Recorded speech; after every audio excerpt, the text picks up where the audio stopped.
amigo, está no ar mais um Direito e Justiça. Quanta alegria trazer informação para vocês e mais ainda poder estar com vocês nessa semana em que novamente nós nos propomos a diversificar, a trazer pautas que se prestam a levar para você cada vez mais a possibilidade de que você tenha acesso ao que há de melhor.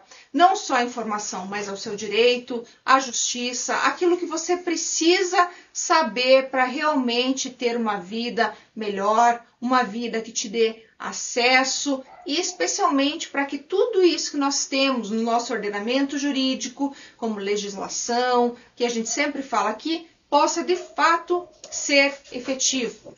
E justamente pensando em tudo isso, pensando nessa tônica, dentro daquilo que a gente busca fazer de melhor para você, hoje nós trouxemos aqui 2 entrevistados que são muito especiais, que estão inclusive aqui com 2 pets, que são coisa mais fofa, vocês já vão ver, para a gente falar sobre um assunto que é muito interessante e que você precisa conhecer cada vez mais, que é sobre o autismo. Eu ainda não vou revelar quem eles são, porque vocês já me conhecem, sabem que eu gosto, que vocês fiquem curiosos, não é mesmo?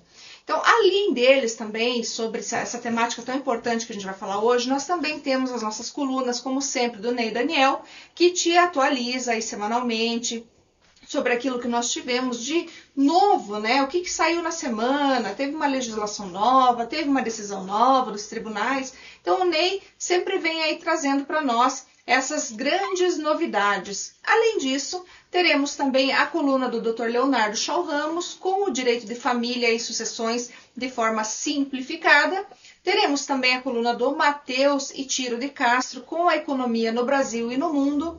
E também, claro, a coluna de direito imobiliário, na qual também sempre transmitimos informações relativas a essa área extremamente importante do direito.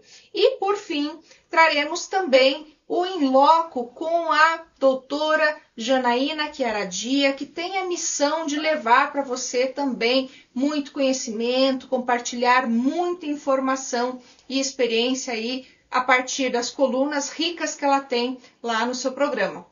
Mas tudo isso, gente, depois do nosso intervalo. Me espera aí, não vai embora não.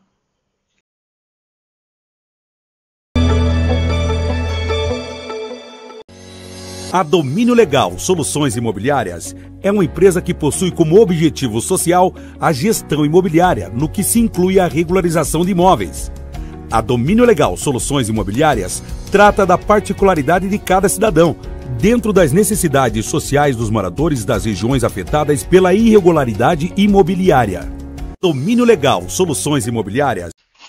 Olá, meu caro amigo, como eu prometi para vocês, eu estou aqui hoje com uma grande amiga aqui, também um grande amigo. Aqui é a Rita de Cássia Armstrong e o Henrique Armstrong. Sejam muito bem-vindos ao programa Direito e Justiça. Vocês não imaginam a alegria, a satisfação que eu tenho de trazê-los aqui, de vocês terem aceitado o nosso convite para podermos falar um pouco disso que é tão importante, não apenas para vocês, mas para toda uma coletividade, para tantas mãezinhas, para tantas famílias, para tantas pessoas que precisam ter conhecimento e esclarecimentos acerca do espectro autista, não é, minha amiga? Boa noite, doutora Débora, muito obrigada pelo convite. Boa noite a todos. Sim, realmente é uma oportunidade assim ímpar, né, que estamos tendo aqui, essa porta aberta. Porque quanto mais falarmos de autismo, quanto mais falarmos dos direitos do autista, né, mais nós teremos acessibilidade, que é a nossa grande dificuldade. Exatamente. E foi por isso que eu pensei muito em vocês, sabe, Rita? Porque como o nosso programa ele tem esse cunho justamente de levar a todos que nos assistem cada vez mais informação, cada vez mais aí a possibilidade de que conheçam os seus direitos, né? Isso para nós também faz parte da justiça, porque isso é justiça social isso é igualdade, isso é efetividade de lei. É a gente saber que realmente a gente tem uma legislação que pode ser aplicada e deve, não só pode, quanto deve, mas, sobretudo, deve ser aplicada e deve ser respeitada. Porque hoje a gente tem muita legislação. Eu sempre falo isso aqui, né? A gente tem um excesso de legislação no país, né? Muita legislação boa, mas, infelizmente, por desconhecimento algumas vezes, né? Ou até mesmo por algum tipo de resistência, a legislação não é aplicada. E isso acaba impactando justamente em situações como a gente acaba vivenciando aí no dia a dia, como vocês, né? Quantas situações tristes o Henrique já viveu. E você mesma, eu já sei disso, né? De te acompanhar, de anos já, né? Da sua luta, da sua tentativa de propagar tudo isso e fazer com que as pessoas se conscientizem da necessidade de que realmente seja percebido aí a importância de que o autista ele tem direitos, que ele precisa ser compreendido dentro desse universo que nós temos, né? De direitos, de fazer com que as pessoas tenham realmente esse conhecimento, né, Rita? Então, isso que eu queria que você passasse para o nosso público hoje, sabe? Eu sei que é complicado falar de dor, eu sei que é complicado falar de dificuldade, né? Mas a gente precisa levar isso para o nosso público, né? Verdade. O que vocês têm enfrentado na prática aí, Rita? É uma luta constante, doutora Débora. Né? A gente nunca consegue com que as pessoas realmente respeitem e tenham empatia se elas mesmas não querem. Né? Eu costumo dizer, leis existem. Cumpra-se, por favor, né? Porque de nada resolve para nós termos, como a senhora mesmo disse, temos tantas leis. Graças a Deus que temos, né? Essas leis. Mas, assim, de nada nos servem essas leis se elas não são cumpridas, se elas não são respeitadas. E melhor ainda, se elas não são cobradas, né? Porque nós cobramos, né? Nós temos consciência das leis, né? Então, nós mães chegamos lá. Olha, o meu filho precisa ser atendido né, antes, porque ele não consegue ficar numa fila. Está aqui a carteirinha dele, ele é autista, aqui está a lei, por favor, pode... Não, mas aqui não pode. Mas, moça, é lei. Não, mas aqui não serve. Mas, moça, é uma lei federal, é uma lei que tem que ser cumprida, tá aqui. Não, mas aqui não, aqui não. Aqui a senhora vai ser atendida igual, não sei o quê. Aí, muitas vezes, o que acontece? As mães ficam quietas e tentam ficar com seus filhos ali. Só que eles não ficam. O Henrique, por exemplo, numa fila, ele entra em crise. Ele começa a se arrodear, ele começa a ficar nervoso. Se é numa fila de shopping que é para comer, ele diz, eu não quero mais. Ele fica sem comer. E dele nunca comer mais nada porque ele queria comer aquilo. Eles são seletivos com alimentação, eles são seletivos. O autista, na maioria das vezes, ele nunca vem, o autismo, nós costumamos dizer, doutora Débora, que o autismo não vem sozinho. A gente, infelizmente, não imagina o que né, as mães passam. Por isso que a gente justamente fez questão hoje de trazê-los aqui para melhor compreensão de tudo isso que a gente está falando, que é do espectro autista, porque a gente precisa conhecer, gente. E essa é a finalidade do nosso programa. Nós precisamos saber cada vez mais, porque o público, enquanto ele não conhece, ele não vai saber como administrar isso, como identificar isso e até como né, na sociedade mesmo, né, o tratamento adequado. Então, por isso que quanto mais a gente expande, quanto mais a gente divulga, mais acesso se tem em relação a isso. Porque muitas vezes não é porque a pessoa ela está tratando com indiferença, porque ela sabe e não quer, né? É porque realmente não conhece. E se ela conhecer, ela vai começar a entender e se colocar no lugar, ou seja, a famosa empatia, que é o que a gente quer, é o que a gente justamente fomenta aqui, se tem empatia, que as pessoas consigam se colocar uma no lugar da outra, para então a gente ter uma sociedade mais equilibrada, mais harmoniosa, mais justa, mais repleta de satisfação de direitos. Né? Eu acho que é isso que a gente tem que fazer. Mas, minha amiga, eu vou chamar o Ney Daniel agora, na coluna dele, depois a gente volta aqui e eu vou querer falar um pouquinho também com o Henrique, porque ele tem que me contar aí dessas duas belezinhas para a gente poder dizer da importância deles também na vida do Henrique, né? Que os pets não são importantes apenas para nós, né? Que todo mundo até sabe, a gente tem o Bonifácio aqui, né? Também, mas para o Henrique, sobretudo aqui, para a Rita, que dão um apoio muito, muito importante. Muito importante. Né? Mas então, antes disso, vamos lá com o Ney.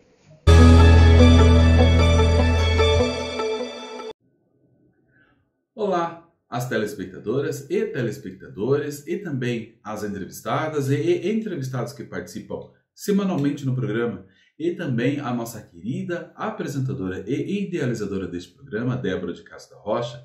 Agradeço a oportunidade de participar desse belíssimo programa que possui a ação de informar as pessoas assuntos que estão sempre ligados ao cotidiano. E hoje os comentários se faz para os servidores públicos, pois recentemente o STJ, pelo tema de número 1150, proferiu decisão para que os servidores públicos possam requerer revisões das cotas do PASEP.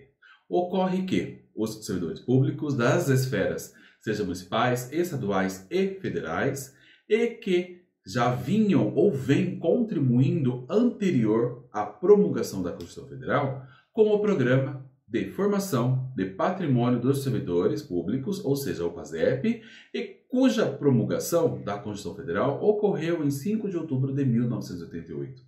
Nesse sentido, é possível que os servidores públicos possam requerer as revisões das cotas dos PASEP desde o início das contribuições até a presente data ou até a aposentadoria, que é quando o servidor público recebe os valores do PASEP. Deste modo, as revisões do direito ao PASEP é direito dos servidores públicos com o objetivo de buscar a reparação de valores pelas vias judiciais junto à instituição financeira que administra o PASEP.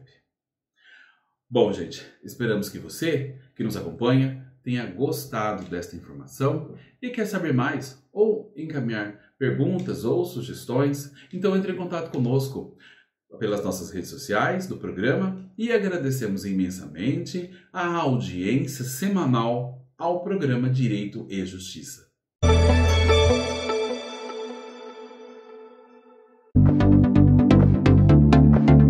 Domínio Legal, soluções imobiliárias. Voltamos então aqui com o nosso segundo bloco, como eu prometi para vocês. Agora nós vamos conversar um pouquinho com o Henrique, que vai nos contar aí, Henrique, um pouquinho da sua vida. A gente sabe aí, né, do espectro, mas a gente sabe o quanto você é uma pessoa dinâmica, inteligente, vai atrás das suas coisas, faz sua faculdade, né? E como que funciona isso? Conta pra gente. Eu recebi meu diagnóstico quando eu tinha 12 anos. E na época não se sabia muito do autismo. Ainda se confundia um pouco com síndrome de Asperger. Alguns diziam que síndrome de Asperger é um autismo só que mais leve. Enfim, se tinha um estudo muito aprofundado e também não era tão divulgado assim o autismo na época. Daí na minha escola eu comecei a fazer prova com um pouco mais de tempo. Na faculdade também continuou assim, um pouco mais de tempo do que outras pessoas. Precisava de uma pessoa assim que me ajudasse a ler para compreender bem o texto. Entendi. E no começo então foi difícil até você ter aí o diagnóstico, certo, Henrique? Foi até na parte de ter. Até que a minha mãe até brinca que quando um especialista identificou que eu era autista, ela até chamou ele de bruxo, porque já tinha ido para muitos especialistas. E assim, deu a impressão, minha mãe teve muita impressão que ela sabia mais do que o especialista. Entendi, porque só ele poderia te dar o diagnóstico, né? Bem ou mal, né? E assim, a gente sabe que muito embora, né, Henrique, você tenha tido diagnóstico, né, que hoje, pelo menos aí, com isso que todo mundo busca fazer, que é propagar essa informação, fazer com que a sociedade tenha mais consciência em relação a esses aspectos que envolvem, né, o autista, eu imagino que assim, apesar de tudo, ainda não seja fácil, né, Henrique?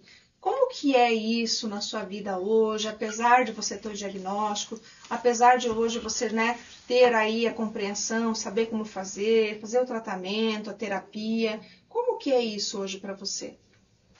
Bem melhor fazer assim. Porque daí eu consigo desenvolver melhor, tudo mais. E a importância dos pequenos aí? Me diga, conta aí pra nós. Bom, tem esse aqui com o Jung. Ele é mais brabinho.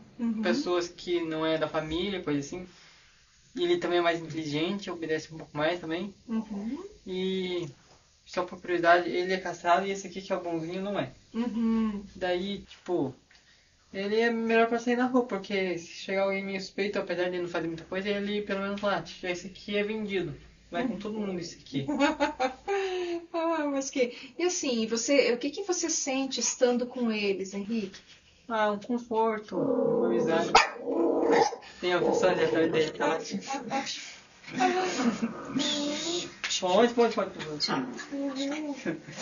Mas enfim. Ele é conforto, não é mais segurança, coisa assim. Entendi. E assim, a gente sabe que eles têm personalidades diferentes aqui, como você já falou, né? Um pouco mais bravo, mais temperamental, outro mais doce, né? Mais assim, carinhoso. Então, assim, quando você precisa, por exemplo, se sentir um pouco mais seguro, daí você tem uma opção de estar mais com o Jung. Como é que funciona isso? Eu fico mais com o Jung, daí quando quero ficar mais seguro, daí quando quero conforto, fico com o Asher. Entendi. E eles conseguem te transmitir, então, esse sentimento assim, de confiança. Sim, os animais geralmente fazem companhia, tudo e tal. É terapêutico, né?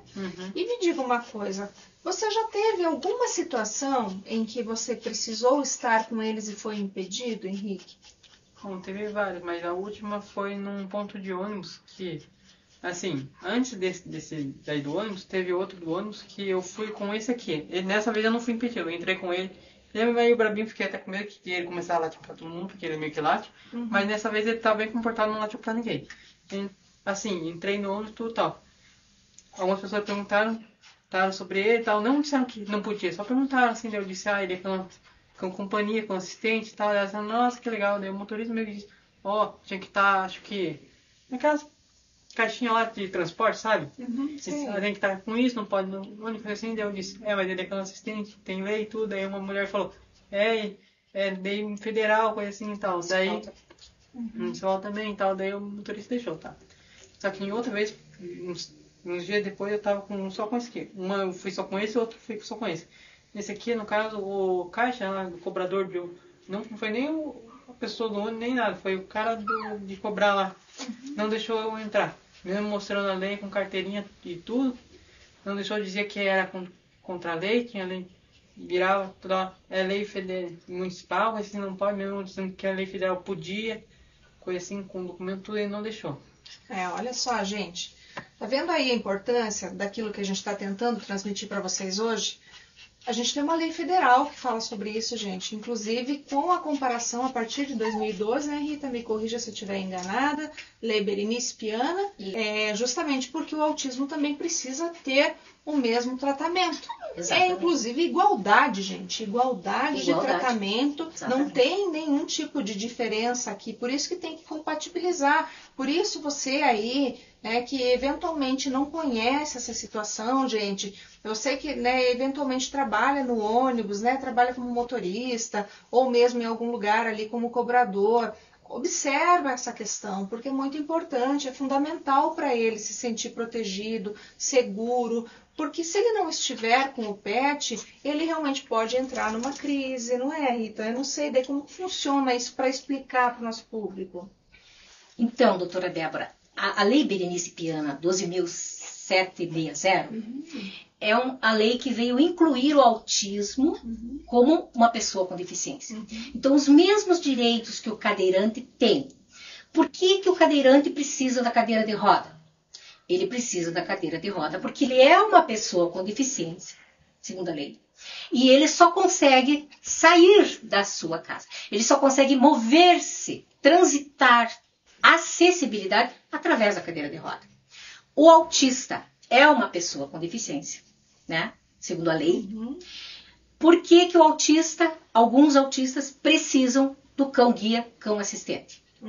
Assim como uma pessoa com deficiência também, né? Que é a pessoa que tem dificuldade, deficiência visual, né? O cego que fala, né? Não é correto falar cego. Deficiente visual. Precisa também do cão-guia, né? Mesma lei. Por que que eles precisam? Para transitar, assim como o cadeirante. Para ter acessibilidade, assim como o cadeirante. Para sair às ruas, assim como o cadeirante. O Henrique sente conforto. Detalhe, doutora Débora, que o Henrique não comentou.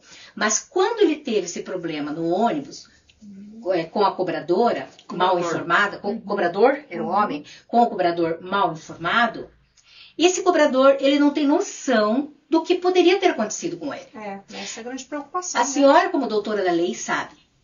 Porque o nosso prefeito em exercício na época, Eduardo Pimentel, já tinha baixado a lei que dá direito ao autista transitar em ônibus, aonde ele quiser, afinal, né? Porque o autista deve estar aonde ele quiser, assim como toda pessoa com deficiência, assim como a pessoa de cor, assim como eu, loira, enfim. Sim, é igualdade. É igualdade, né?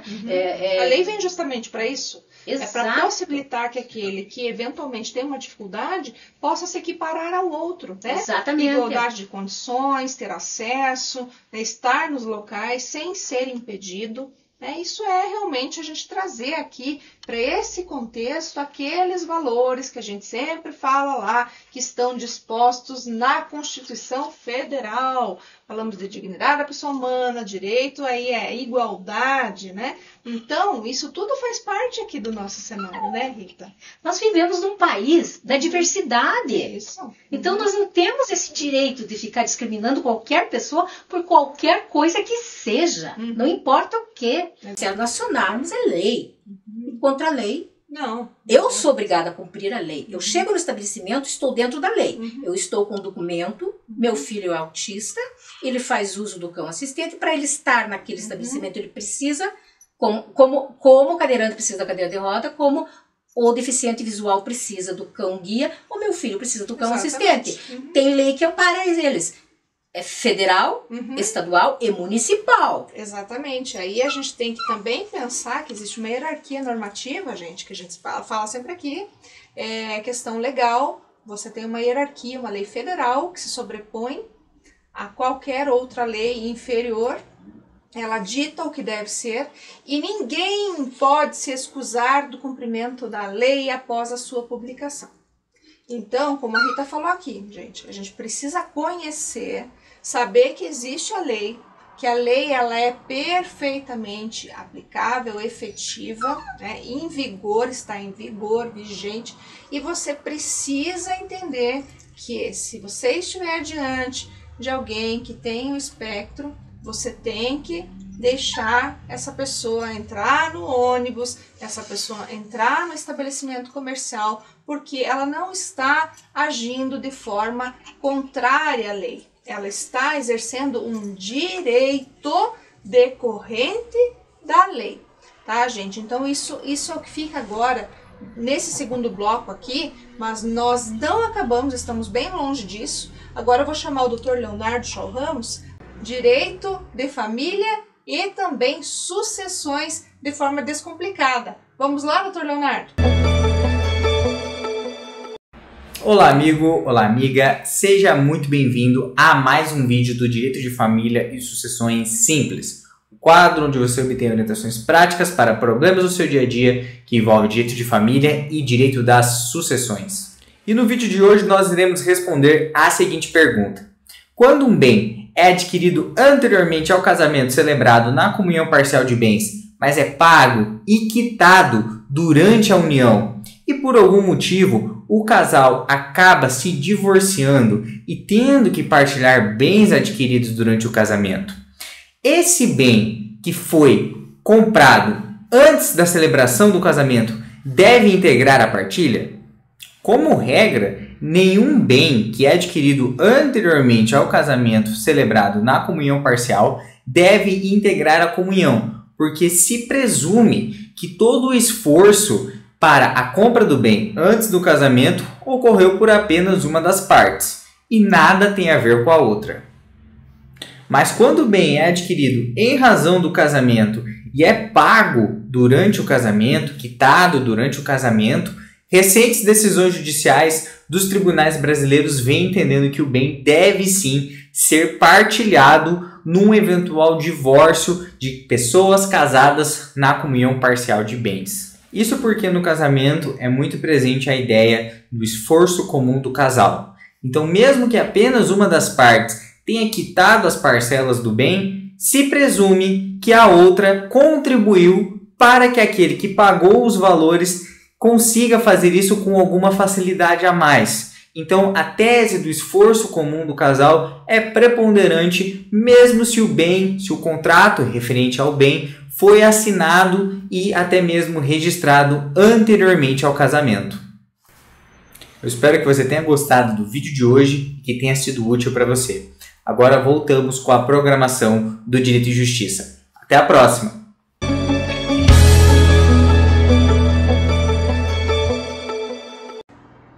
Depois da coluna do Dr. Leonardo, então, nós voltamos aqui agora nesse papo super agradável e importantíssimo para a sociedade como um todo, não apenas para a Rita, nem para o Henrique, né? Mas é para toda uma coletividade.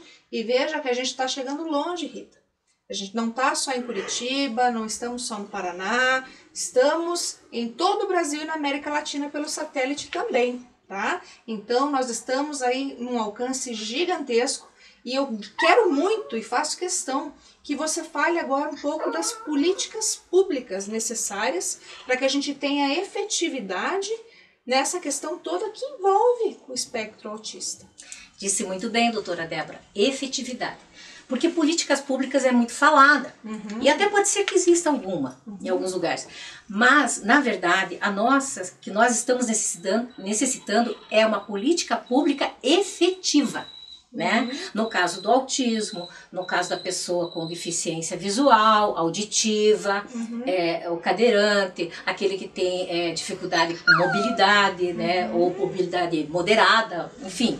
Porque o que acontece? Nós tivemos, recentemente a gente soube, através da Secretária Nacional de Defesa da Pessoa com Deficiência, a Ana Paula, que nós temos no Brasil quase, né? Quase mais não, né? Mas quase 19 milhões de pessoas com deficiência. Né? Ela passou essa informação para nós. Quer dizer, nós já não somos a minoria. Nossa, imagina, né? Gente, eu não tinha a menor noção. Eu também não tinha, então nós não somos a minoria. E o autismo é uma pessoa com deficiência. Né? Aí o que acontece? Existe acessibilidade para essas pessoas? Existe inclusão de verdade? Eu estou cansada de receber telefonemas das mães de autista, não só aqui em Curitiba, mas também no interior, onde eu tenho propriedade, onde eu costumo ir, né, em cidades do interior, de lotérica, que não quer ceder para a mãe a prioridade das prioridades, que é um direito do autista. Porque, olha, a minha mãe, por exemplo, ela tem mais de 80 anos e ela é uma pessoa que tem dificuldade na mobilidade, ela usa cadeira de roda, né? E, por exemplo, ela não consegue ficar muito tempo ali sentada, porque ela tem problema de coluna e tal, né? Então, ela teria um direito, por ter mais de 80 anos, e também por ser pessoa com deficiência, a prioridade das prioridades, né? Só que, mesmo assim, a minha mãe, em relação ao autista, ela consegue ficar um pouquinho mais na cadeira de roda sentadinha e quietinha do que aquele que tem o problema neurológico. Sim, que é algo que está fora do controle. Né? Está fora do controle, não é que a pessoa queira, que nem eu falava para o Henrique antes de eu conhecer. Eu lembro que no primeiro bloco a senhora falou, né, de que as pessoas devem conhecer para saber como lidar. Eu confesso e eu duvido os pais que dizem, há 27 anos que eu estou nessa luta, que dizem que sabem lidar com o autismo. Até hoje meu filho tem crises que eu não sei como lidar, gente. Você veja só, né? É por isso que nós precisamos dos terapeutas, dos médicos, né? que se tornam nossos amigos, se tornam família, porque eles têm muita facilidade, o autista ele é muito querido, a maioria deles. E eles se apegam com muita facilidade. O Henrique, ele se apega naquela advogada que ele admira, ele admira muito a senhora, segue a senhora e gosta das coisas, e ele é muito sincero. Eu já quis que ele gostasse de certos professores, não tem jeito, eles são honestos, se eles gostam, se eles é sim, sim, não, não. Né? Nós costumamos dizer, ninguém entende mais de autismo do que quem cuide e vive o autismo. Então eu respeito a medicina, eu tenho uma filha médica, eu respeito a medicina, eu respeito a ciência, eu respeito o conhecimento, eu respeito o estudo, mas aquele que viveu há mais anos, esse sim tem uma bagagem de conhecimento que nós temos que respeitar, porque ele viveu a situação no dia a dia. Mas geralmente as mães têm problema com seguranças, né? Nós tivemos um caso muito sério num hospital, que a mãe estava morrendo e o segurança não deixou entrar com a criança porque a mãe estava sem o documento de identificação e queria que deixasse ali na portaria. Como é que uma mãe vai deixar o filho autista na portaria? Outros filhos até podem deixar, mas autista não. Olha só. Aí a mãe morreu e ela não pôde visitar. Quer dizer, então são dores que as pessoas provocam à toa, por bobeira, por bobagem. Custa. Nós temos que ser flexíveis, né? Sim, nós temos que ver a necessidade do outro, se colocar no lugar do outro. E aí o segurança tão ignorante, uma vez, pegou a pessoa dizendo assim, mas foi a palavra de um juiz. Foi o juiz que disse isso? Não, mas não tem nada a ver. O que a senhora está falando não tem nada a ver. Como não tem nada a ver? Foi um juiz? Não. Então eu pergunto para esse segurança qual é o estudo que ele tem e o conhecimento que ele tem para ele dizer que o que um juiz disse está errado. Né? Porque tipo assim, eu sou porteiro, que já falaram para nós. Eu que mando aqui e aqui não entra. Poxa, como assim eu que mando aqui e aqui não entra? Por isso que eu falo, né, gente? A gente... gostaria muito, assim, que esse programa hoje ele tivesse essa, digamos assim, essa possibilidade, sabe? Que ele frutificasse, que ele se prestasse a levar para você que está aí essa consciência, sabe? Realmente olhar para essa situação, olhar para essas pessoas e saber que elas precisam de um atendimento especial, que elas precisam de cuidados diferenciados. Então não é simplesmente negar, barrar que vai resolver o problema, é tentar conhecer um pouquinho mais. Mas Rita, eu vou chamar agora a coluna do Matheus e Tiro de Castro para falar um pouquinho da economia no Brasil e no mundo, depois a gente volta aqui para conversar mais um pouquinho. Vamos lá, Matheus?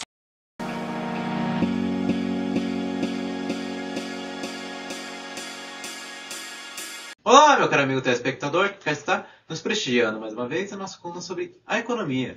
E hoje eu gostaria de tratar um pouquinho contigo a respeito de temas bastante polêmicos que têm repercutido em razão da eleição do autoproclamado anarcocapitalista Javier Milei na Argentina, trazendo consigo propostas bastante radicais para a economia em sentido de conter a hiperinflação vislumbrada no país vizinho, sendo estas a proposta de acabar com o Banco Central e também de dolarizar a economia argentina, na medida em que Milei compreende que o Banco Central constitui a principal razão do processo hiperinflacionário verificado na Argentina.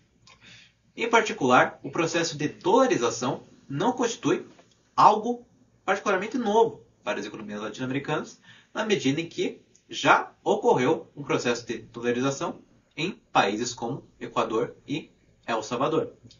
Inclusive, a um primeiro momento, destacou-se um estímulo bastante positivo em sentido do processo de desinflação, ou seja, os efeitos pretendidos de controle do nível de preço, de fato, acabaram sendo engendrados para essas economias em razão da dolarização, isto é, a substituição da moeda local pelo dólar enquanto moeda de curso legal nos sistemas monetários em específico daqueles países. Dessa maneira, é justamente em razão desta questão, desses estímulos ao processo de desinflação, que tal proposta de acabar com o Banco Central e, subsequentemente, também de dolarizar a economia argentina, acaba ganhando tanto peso em razão da hiperinflação que vem sendo vislumbrada para aquele país. De fato, em razão do peso extremamente desvalorizado ser substituído pelo dólar, acabaria provocando, a um primeiro momento, uma valorização em sentido de câmbio, na medida em que, tendo em vista ali relações com os demais países, haveria um barateamento relativo das mercadorias importadas. Ou seja, tanto as mercadorias de consumo produtivo, ou seja, aquelas que entram na indústria enquanto insumos, quanto para aquelas mercadorias de consumo individual. Ou seja, baratearia, por um lado, tanto os custos das empresas, quanto os custos das famílias argentinas. Contudo, acabam se vislumbrando alguns problemas do ponto de vista de longo prazo, pelo menos em minha avaliação. Primeiro que a Argentina possui um grave problema que se associa, em grande parte, inclusive, ao processo inflacionário, que é a escassez de dólares. Tanto é que o próprio Milei afirma que levaria pelo menos entre 18 e 24 meses para colocar tal proposta sobre bases sólidas, na medida em que a economia argentina possui um setor exportador cuja dinamicidade não é suficiente para gerar os dólares necessários. Tanto é que a Argentina possui um sério problema de balanço de pagamentos, ainda que o câmbio esteja desvalorizado até esse ponto. Ou seja, e na medida em que a Argentina também é uma economia dependente, que depende incisivamente da importação de meios de produção e também de bens de consumo em geral, existe uma larga vinculação entre o problema inflacionário e a escassez de dólares, de tal maneira que esta é uma relação que acaba sendo muito além do próprio controle do Banco Central, à medida que o setor exportador da Argentina não é capaz de gerar os dólares suficientes para fechar a balança de pagamentos em termos técnicos, digamos assim.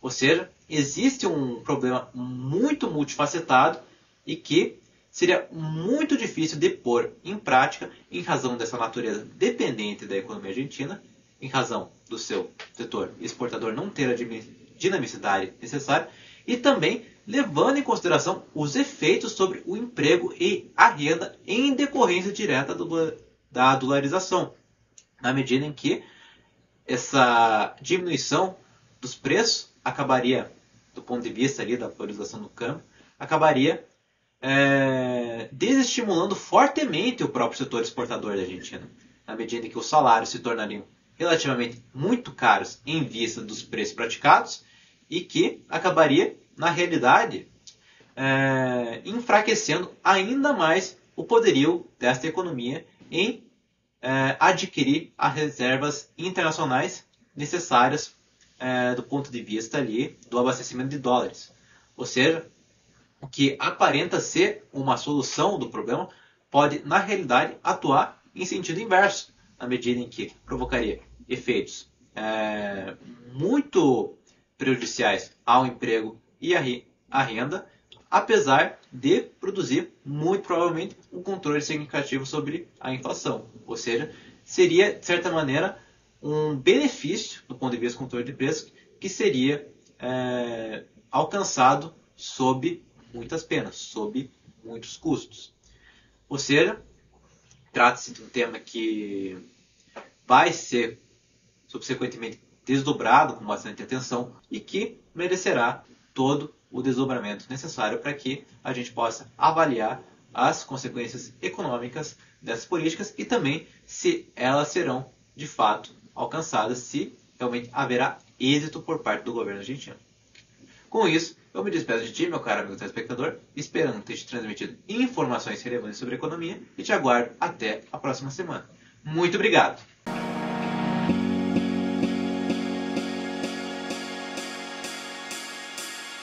Voltamos então aqui, depois das importantes informações aí do Matheus sobre a economia, com mais esse bloco. para falar um pouco agora, Rita, sobre a vida das mãezinhas que têm os seus filhos com o espectro. Como que funciona, Rita? Olha, essa é uma parte bem complicada, sabe? Porque acaba sobrando tudo para as mães, né? E as pessoas costumam dizer assim, faça o que você quiser comigo, mas não faça com meu filho, né? Então, às vezes, nós somos taxadas de barraqueira, né? Muitas dizem guerreira. A gente não quer ser barraqueira, a gente não quer ser guerreira, mas a gente é mãe. E uma vez, você pode escolher ser mãe, mas uma vez mãe, você vai defender teu filho até as últimas consequências. Faz parte, sabe? É o instinto natural, é uma bênção isso que Deus nos dá, ser mãe, né? E todas as mães de autistas, elas sabem que o seu filho é vulnerável. Elas sabem que, o Henrique, por exemplo, o Henrique não se defende. Ele não discute. Ele guarda para ele.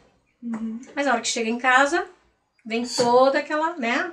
Tem alguns que quebram televisão, muitos deles quebram televisão, né? Então elas daí pedem pra gente, vamos fazer uma rifa, gente, porque meu filho e tal, a gente faz uma rifa para comprar e tal, uma televisão, porque eles precisam da televisão, muitos deles só ficam quietinhos com a televisão, com o computador, mas na hora que eles estão muito revoltados com alguma coisa que aconteceu lá na escola, um coleguinha debochou, discriminou, fez um bullying, um professor, existem, infelizmente, nós temos excelentes professores, eu conheço muitas que ligam para mim, converso com elas, pedem para mim, Rita, como é que eu faço? Tenho tanto, como é que eu, né? São professores maravilhosos, ter o trabalho de ligar para mim para perguntar como que ela pode lidar com determinada situação, se eu sei como. Então, eu acho assim incrível esse tipo de professor. Maravilhoso. Mas, infelizmente, tem aqueles que não compreendem. Sim. Né? Que discriminam, que judiam, que maltratam. E o autista, por mais que não pareça, na hora que nem liga, que já falaram uma vez para mim, mas ele nem ligou ali. Mas lá na casa, ele foi lá e ele daí soltou tudo. E de que forma? Às vezes violenta, às vezes, muitas vezes se mutilando, né? E outros sintomas, gastrointestinais. Então tudo isso sobra para as mãezinhas. E nós temos ainda até hoje, infelizmente, parou um pouquinho na pandemia, e eu fiquei pensando que engraçado parar na pandemia. Aí há pouco tempo, doutora Débora, me veio uma luz, mas lógico que parou na pandemia, porque as mães não precisavam sair de casa com seus filhos.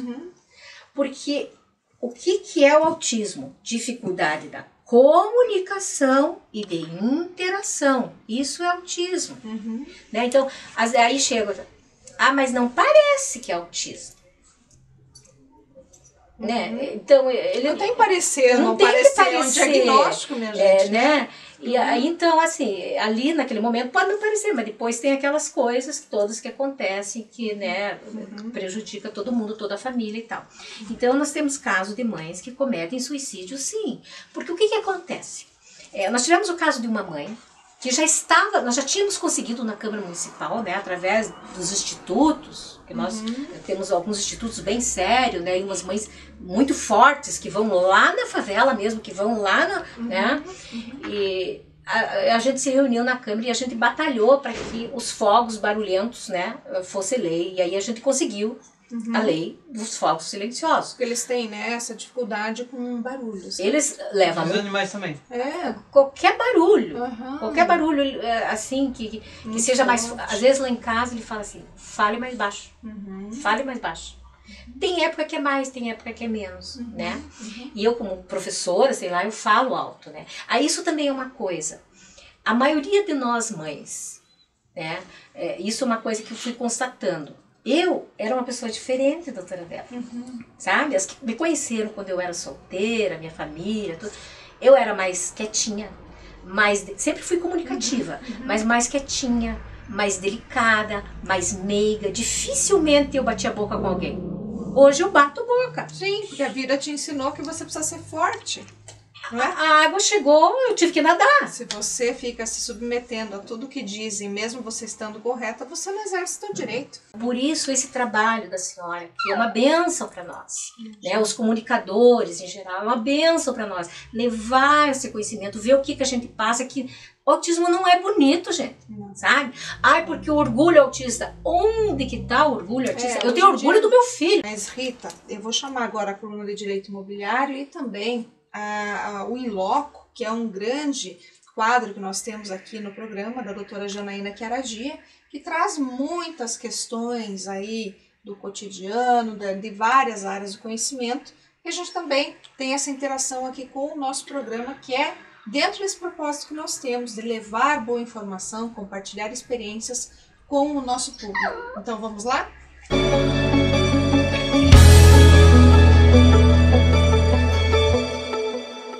Olá, meu querido amigo, voltamos aqui com a nossa coluna de Direito Imobiliário e hoje eu vou falar sobre o projeto de lei 1139 de 2019 e também da possibilidade de revogação ali da lei 10.931 de 2004, mais especificamente do artigo 9º, que trata do prazo para quitação das dívidas da incorporadora. Vejam que quando você fala na aquisição de imóvel na planta, logo já vem muitas dúvidas à cabeça. Será que aquele imóvel de fato será construído? Será que realmente é um bom investimento para mim? Será que eu vou receber esse imóvel dentro do prazo contratado? Então, além dessas questões, nós temos também que nos preocupar com o fato e a possibilidade de, eventualmente, haver uma falência dessa incorporadora. Justamente quando a gente fala em falência, a gente tem o patrimônio da afetação, que foi um instituto jurídico que realmente se prestou a proteger este patrimônio destinado a esta obra.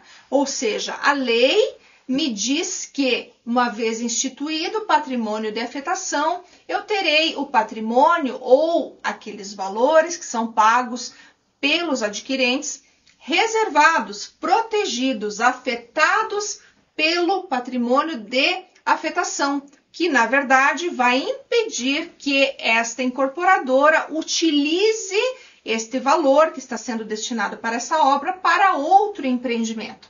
Esse é um ponto.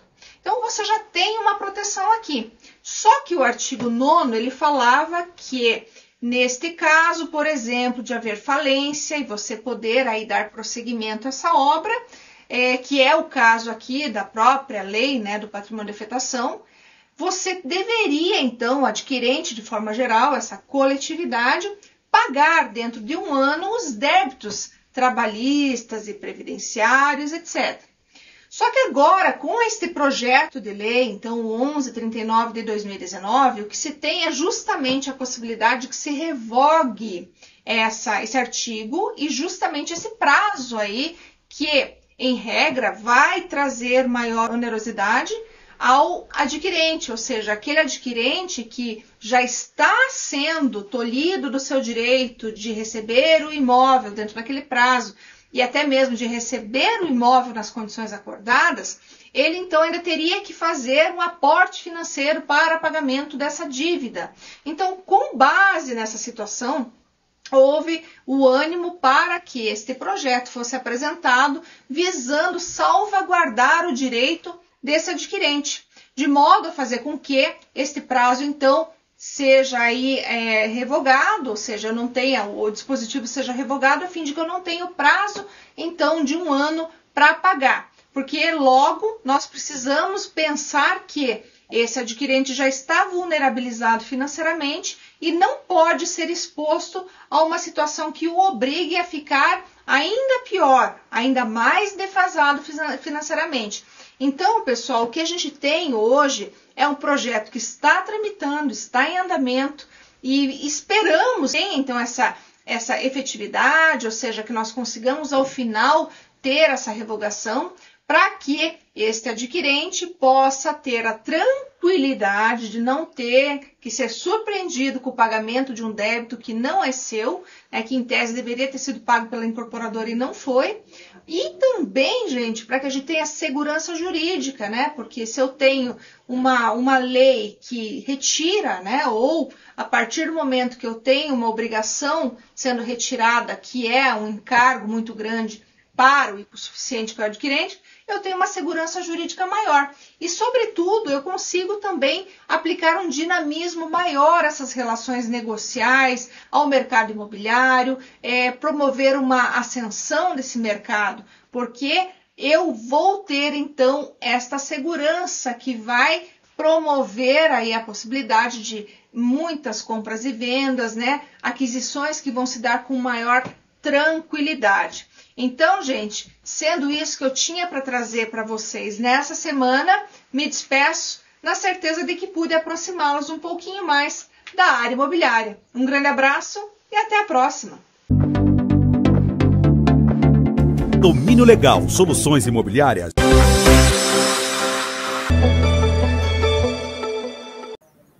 Olá pessoal, Janaína Queradia do Inloco, transmitindo informações, compartilhando experiências. E hoje, num dia diferenciado do dela, Débora de Castro da Rocha está aqui conosco para aquelas questões envolvendo, né, a parte do direito imobiliário, urbanístico e muito mais do que isso, né, Débora?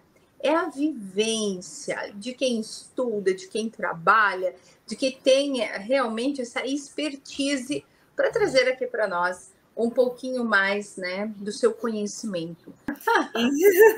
E a gente sempre fala, né, que a nossa temática ela é tão rica. Parece que é tão simples falar de imóveis, né? Mas já me perguntaram, nossa, mas o que tudo tem para falar de imóveis? Parece que é tão pouca coisa, né? Mas é um mundo à parte, como eu falo, né? A gente tem aí tantas complexidades, tantos vieses diferenciados, legislações que são extremamente significativas, né? Várias sub-áreas dentro do direito imobiliário, e isso torna tudo muito importante. Até porque, como eu sempre falo, quem não depende de um imóvel, seja para morar, seja para trabalhar, não é verdade? Então, a gente tem que conhecer cada vez mais do direito imobiliário. E hoje, minha amiga, eu trago, então, essa temática, que é uma das temáticas que mais me fascinam dentro do direito imobiliário, que é justamente a ideia de trabalhar com a incorporação imobiliária, né? A incorporação imobiliária, por si só, ela é um mundo à parte também, porque você vai tratar ali de tudo que diz respeito àquele imóvel, né? Assim, digamos, trazendo, né? E trocando em miúdos, como diz, né? É você falar do imóvel na planta, né? De tudo que acontece, basicamente, com aquele imóvel ali que as pessoas têm por objetivo adquirir ali o sonho da casa própria, né? Às vezes por uma condição mais tranquila, né? Mais favorável, e muitas também para investimento natural, né? Mas é uma modalidade muito importante de negócio que nós temos dentro do direito imobiliário, que é denominado justamente aqui incorporação imobiliária, porque eu falo de várias questões aqui que são extremamente significativas. Que quando a gente olha o imóvel lá na planta, a gente não imagina tudo que está por trás, tudo que deve ser feito para que o adquirente, não só o adquirente, porque eu sempre falo para todo mundo, como eu falo, né?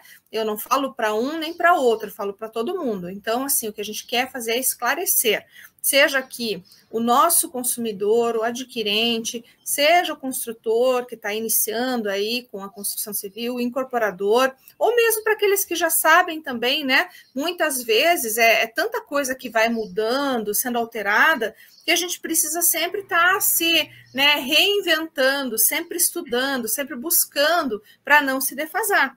Beijo bem grande, uma ótima semana a todos, e agora a gente já vai para nossa dobradinha com o Castro Velho. Até mais, minha amiga. Aí, até mais, um abraço a todos.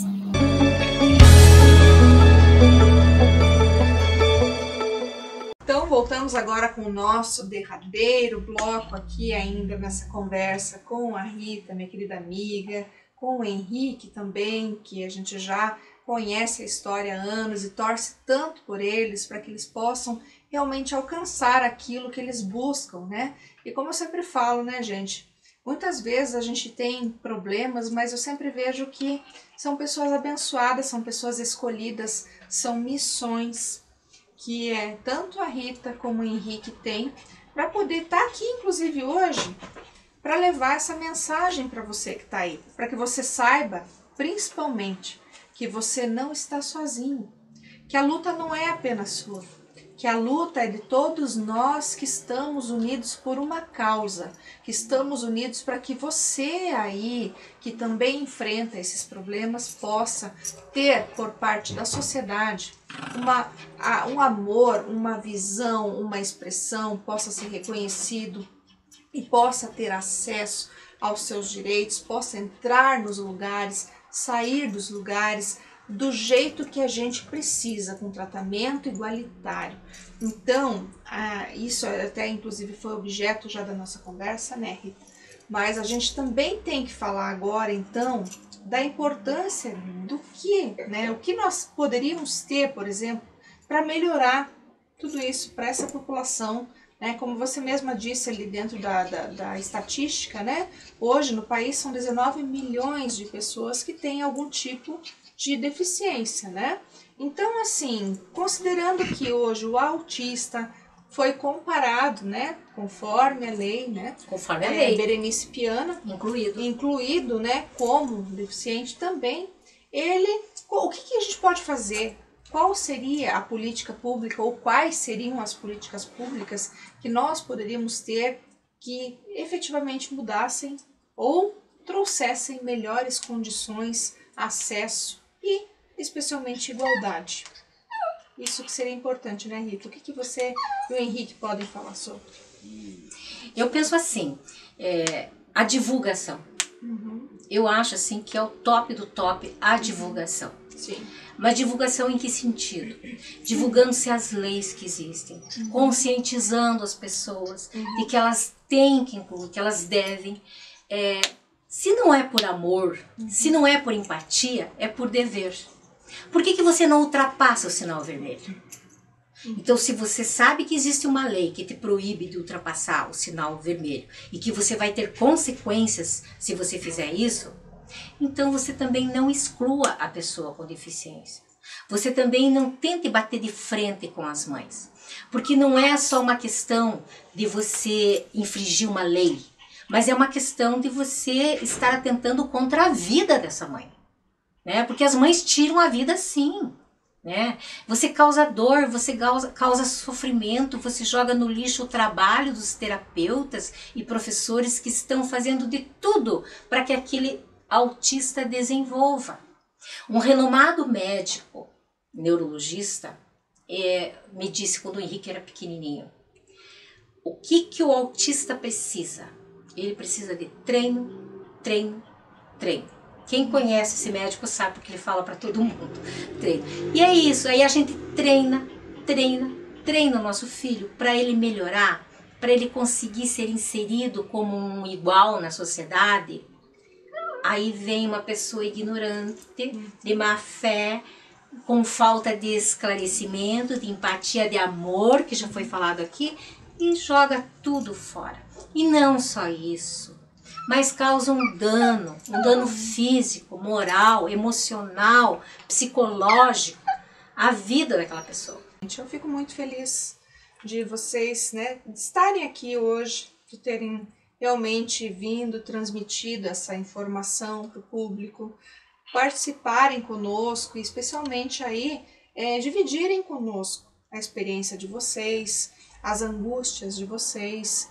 E isso tudo, gente, é importante porque nem tudo é alegria, né? Nem tudo é aquela plenitude, né? A gente sabe disso. A gente tem muitas dificuldades, por isso que a gente tem o direito, que deve nos assistir, deve nos atender, temos a justiça, né, dentro do seu papel primordial na sociedade, que é a efetivação realmente disso que a gente busca, né, de direitos.